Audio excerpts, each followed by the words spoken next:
তো আমার কাছে একটা ব্যাপার খুব চমকপ্রদ লাগে, ইন্টারেস্টিং লাগে। সেটা হচ্ছে আমরা বাউলের বিপক্ষে কিন্তু বলির বিপক্ষে না।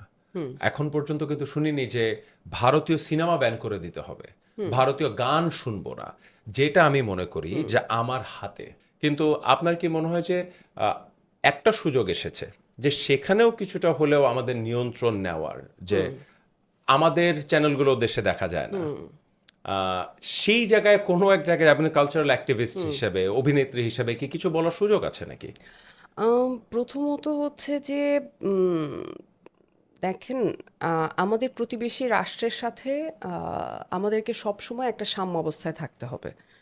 এটা কিন্তু থাকতেই হবে, এটার থাকতেই হবে। আজকে পরিস্থিতি এটা, যাই হোক হ্যাঁ, ঠিক এটা করতেই এরকম হবে। না।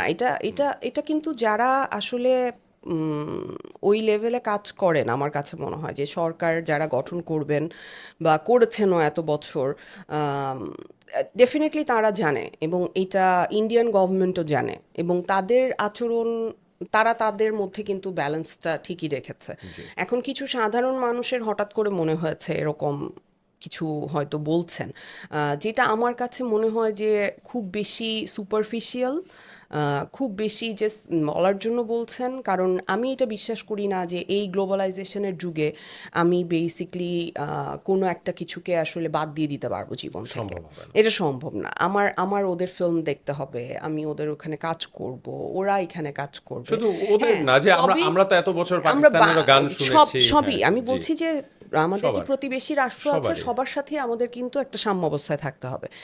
আরেকটা হচ্ছে যে হ্যাঁ, ডেফিনেটলি আমাদেরকে আমরা আমাদের চ্যানেলগুলো ওখানে দেখানো হয় না, আমরা ওখানে যেয়ে অত ফ্রিলি কাজ করতে পারি না, এগুলো নানান প্রতিবন্ধকতা আছে, কিন্তু সেগুলো আলোচনার মাধ্যমে সেটা সলভ করা সম্ভব, এবং সেটা সলভ হবে। আমরা আমরা অবশ্যই ইন্ডিয়া যেয়ে কাজ করব, ইন্ডিয়ার আর্টিস্টরাও এখানে এসে কাজ করবে, এবং আমাদের মধ্যে একটা ইন্টার এক্সচেঞ্জের একটা ব্যাপার থাকবে, আমরা আমাদের সিনেমাগুলো ওখানে দেখাতে পারবো।